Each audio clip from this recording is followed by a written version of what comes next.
Dans ce nouveau chapitre, j'aimerais aborder avec vous une notion géniale mais pas forcément évidente, c'est la notion de masque.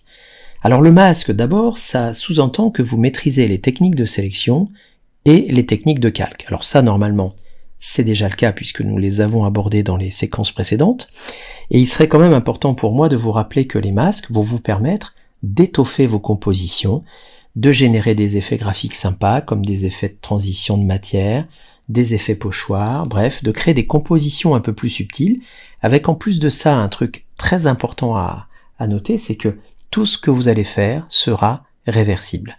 Alors il faut bien comprendre que dans ce type de réglage, vous pourriez à un moment donné avoir envie d'enlever des pixels, ça n'est plus nécessaire, puisque les pixels de cette image d'origine ne seront jamais perdus grâce au masque. Je vous donne un exemple concret. Ici, j'aimerais placer cette photo d'un champ de colza, par exemple, dans la zone de cadre ici de mon Polaroid.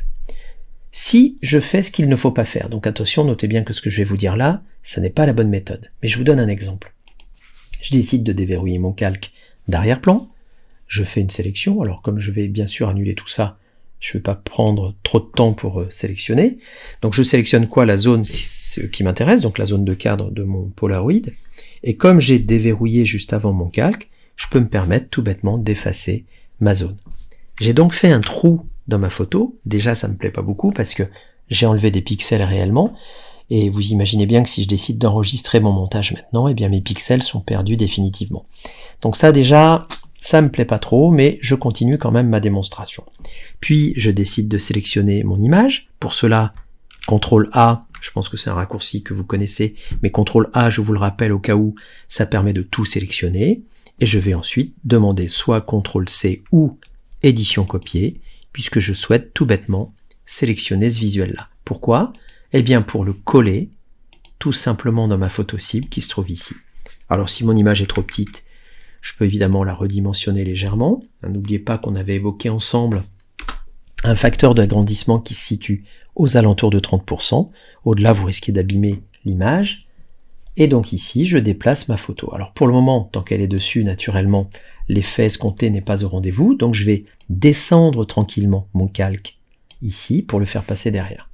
Et là, le résultat attendu, c'est tout simplement ceci, une photo qui est placée dans un trou, qui est en réalité ici, et comme à travers le trou, je vois la photo qui est derrière, eh bien évidemment, ça me donne cette sensation d'avoir un montage photo. Alors oui, pourquoi pas, je dirais qu'on peut être bluffé par le résultat, en supposant que ce soit bluffant, mais on a compris que ça marche, avec évidemment, à mon sens, un inconvénient majeur, c'est que les pixels ont disparu. Donc ça, vous oubliez, sauf si vraiment vous ne savez plus vous servir des masques, mais je vais vous montrer que c'est assez facile. Je reviens sur la photo d'origine, je retourne sur mon outil de sélection rectangulaire qui se prête bien ici à la sélection de ma zone. Alors, rien ne vous interdit évidemment de faire un clic droit dans votre sélection pour la transformer, rien ne vous interdit dans le menu sélection d'affiner la sélection en rajoutant un peu de lissage, de contour progressif, et enfin rien ne vous interdit, ça va de soi, de mémoriser votre sélection au cas où vous souhaitiez la conserver pour y revenir en cas de problème. Donc, tout ça évidemment est compatible avec la notion de masque, et maintenant ce qui est important c'est d'aller rechercher ma photo originale qui est ici, de la resélectionner en faisant un nouveau CTRL A, de la recopier en faisant CTRL C, et enfin, et c'est là où ça devient intéressant, dans le menu édition je ne vais pas coller, si je colle, je vais bêtement coller ma photo au-dessus, c'est absolument pas ce que je voulais faire. Je vais donc coller ma photo avec un collage spécial, et notamment en demandant coller dedans.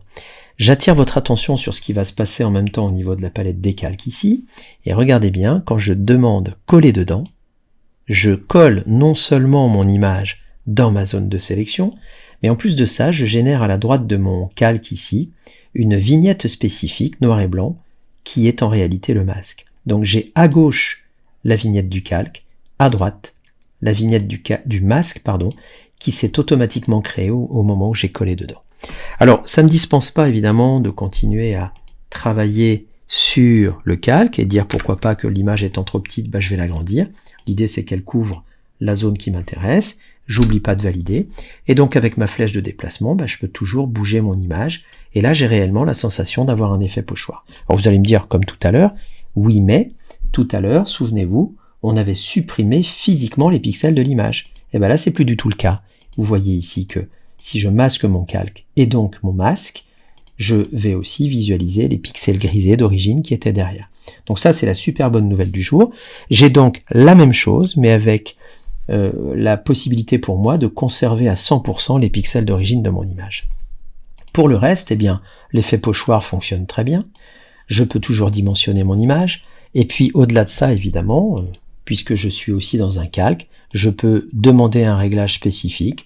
Pourquoi pas passer dans teinte de saturation, décider de désaturer, donc de passer l'image en noir et blanc, enfin de commencer à générer des réglages complémentaires indépendamment du masque finalement, puisque mon masque, ça n'est quoi qu'un calque finalement sur lequel j'ai posé une zone de travail qui est spécifique. Voilà, donc ça il faut juste s'atteler à comprendre que le masque me permet finalement, comme dans une zone de sélection réversible, d'effectuer des réglages spécifiques, et là, typiquement un effet pochoir.